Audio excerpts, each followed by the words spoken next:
Anyway, all right. Finally, game week. We talked a little bit about Mason Smith, the impact there. Richie, we have talked about this game just about every week leading up to this, but we finally have made it, and we finally can talk about it as though it's only a week away, which it is. Second to last game of the week. There is the game on Monday night as well. But second to last week of the game, entire nation watching. This game had insane ratings last year. I think they're going to be better this year. That was Richie. That was an unranked game last Two year. unranked teams, yeah. Right. But both teams obviously finished around the top 10 or in the top 10.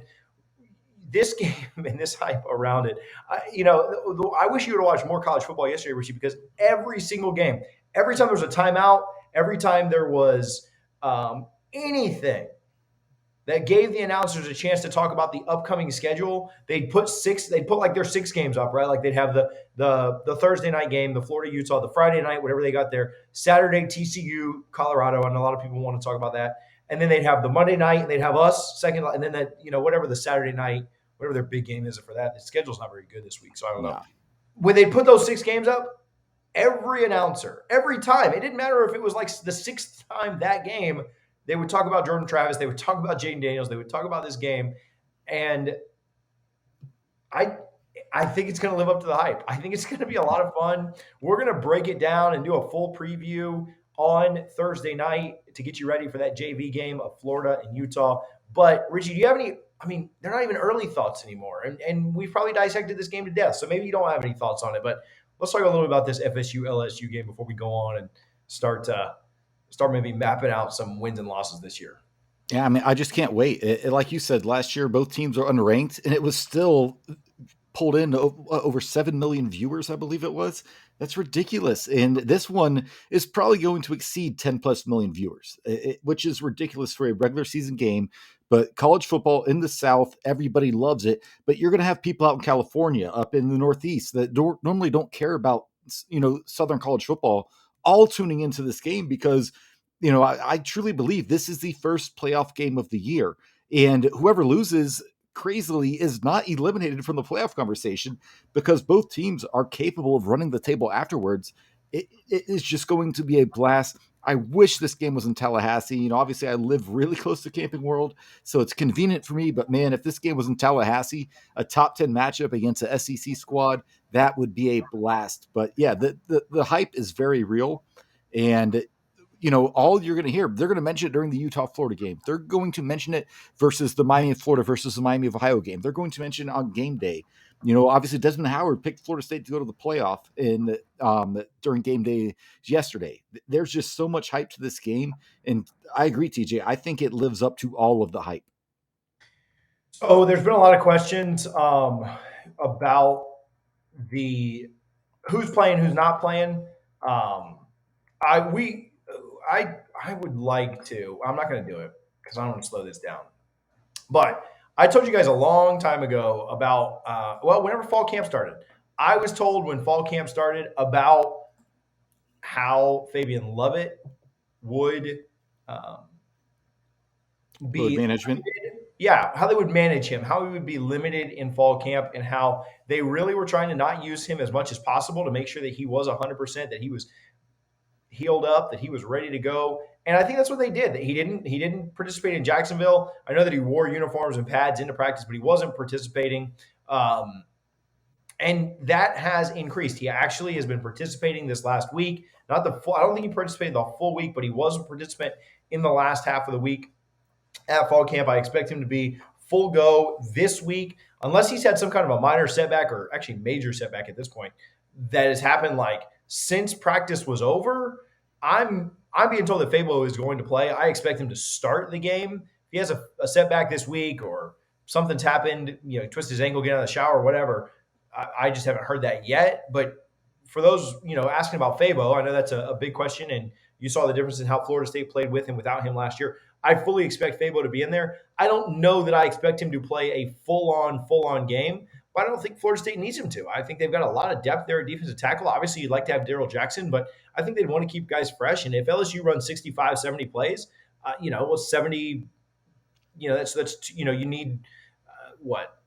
You're going to have two guys there. I can't do the math in my head. I'm not even going to try. I've had half a Natty Light, and so I'm already toasted. But I think you're going to need Farmer to jump in there. I think you're going to need Fisk to jump in there. I think there's a lot of guys that you're going to want to see in that rotation. And so I wouldn't have him playing the full game even if he was all the way ready to go. I think conditioning is a question. He hasn't participated as much in fall camp. I mean, that's certainly something that you want to look at. But as far as being 100% or healthy or ready to go, I don't really have a lot of concerns there. The people that I've spoken with in Tallahassee seem to think that he's pretty ready to go. There's a reason that he didn't participate in the first 2.5, 3 weeks of fall camp, and he did participate the last half of this last week.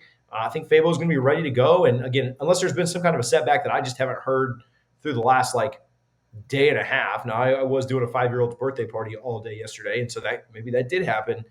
But unless something crazy happened that I'm just not aware of, I'm pretty sure the plan is to have Fabo in there ready to go. Verse is locked in, ready to go. I don't think there are any injuries to anybody in the two deep that I'm concerned about right now. I'm very interested to see the depth chart that very likely comes out tomorrow. I guess I could see them putting it on Tuesday, since that'll technically be day one of the week because it is an extra day.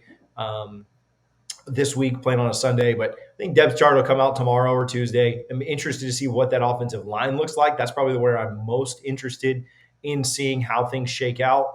I think you know what you've got at running back, wide receiver, tight end. None of that's really a mystery. Secondary, I think you're pretty confident in what you got there. You're probably going to see some oars at the cornerback position, but I think that offensive line is one that I'm interested in seeing.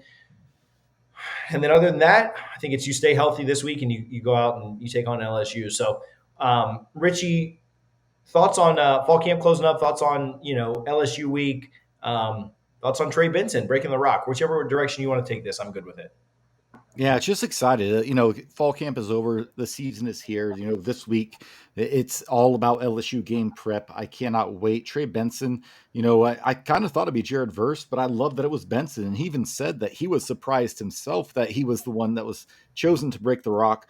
But man, with a loaded backfield like Florida State has, and for Benson to have that honor, that's awesome, right? This is a guy that when Florida State took him from Oregon, there was a lot of people shaking their heads like, man, this guy had 6 carries at Oregon, a devastating knee injury, and now he's probably the best running back in the ACC. I'm sorry, Will Shipley. I think Trey Benson is better, and it's just an exciting time to be a Florida State football fan.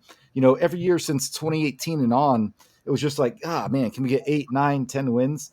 This is the first time since 2017 where we're actually thinking, man, we could do a lot more than we realize here, and it's exciting to think about. So let's get into this schedule, man. I'm excited. Yeah, Rich, you said that it's crazy because you don't want to get so drinking all the Kool-Aid, buying all the hype, all these things, but 10 wins is going to disappoint some people. Just 10 regular season wins. If we go 10-2, we're going to say, man, what could have been if we just won one of those first 2 games in September? Or what could have been if we didn't have a letdown game against somebody else, right? Say you split there and then you lose to Pitt or one of the rivals or something like that, or Wake again, whatever. I'm not projecting any of that. We'll talk about records here in just a minute. But I think that, what's crazy is we're at a point now where 10-2 would almost shock you, right? Not shock you, but you'd be upset at 10-2. And you remember last year, I think we were, man, do you remember what your prediction was last year? Were you at 8-4? I think I was at 8-4. I think I was 9-3 actually. Okay. I think you're a homer then, because I was feeling like a homer at 8-4. I think I had us beating LSU, losing to Louisville, maybe splitting with the rivals, losing to Clemson, and then dropping one more somewhere else, maybe NC State or something like that. So, I think I had us at 8-4. Obviously, we bested that. But, all right, let me give some love to my buddy Alex Knapp, and then we'll keep this moving. Knapp accident injury. Listen, I've told you guys about my buddy Alex. He's a diehard Seminoles fan. He owns Knapp Accident Injury. It's a law firm specializing in car accidents, Uber, Lyft, personal injury, and more. You probably don't need him today, but if you do here in the near future, make sure that you give him a call. Again, diehard Seminole fan. He'll be out there at the LSU tailgate. We'll be hanging out. Let him buy you a drink. I don't know why I say that. The drinks are all free and they're all on me. So let him pretend to buy you a drink. If you have any questions, Alex takes care of each one of his clients. They get his personal cell phone. You don't speak with a case manager or a paralegal. He will take care of you. I'd say lock his number in right now, 813-568-3724. If you're in the state of Florida, you probably don't need him today, but you may in the future. and you will not want to be without that number if you do need him later. Alex Knapp, accident and injury. Good buddy of mine, wanted to give him some love and shout him out. So let's maybe go through quickly on this LSU one. We don't spend as much time, but what you got here? Florida State wins, and I think the last 5 minutes of the game, you're not going to be sweating. I'll leave it at that because like you said, we'll touch on this heavily. I did enough last year for that, so that's fine. Yeah.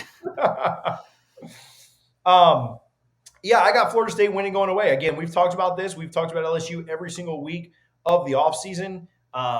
There's the false narrative that LSU just got better and better and better as the year went on. I just think that's not true. It also completely discounts the fact that Florida State got better as the year went on. And Florida State won 7 straight games to finish their season. They didn't limp across the finish line against teams like Arkansas. They didn't get blown out at the end of the year by teams like Texas A&M. They didn't go get 50 scored on them. Florida didn't get 50 scored on them by Georgia. So, I think that you need you need to kind of look at the full picture. I don't think LSU really went on this magical run at the end of the year like people thought they did. I think they beat Alabama in the middle of the year, and that's what people remember. And then they won their bowl game, which was a terrible game against Purdue. But they kind of forget that LSU really very much squabbled down the end and wasn't great. Mason Smith's a big impact being out. I think the Noles win this. I think they win it going away. I think they win this by like 10 points. I've tossed around scores, and I'll give an official score prediction on Thursday night, but I've tossed around like 31-21, and I think I'd be pretty confident with that. Somebody just mentioned it, 200 on the ground in 7 straight games. The offensive line is definitely better. Trey Benson didn't have a very big impact last year in this game. I think he had like 1 or 2 rushes. So I expect him to go off. I think Florida State's going to win going away. We're at 1-0. We're in agreement. Richie,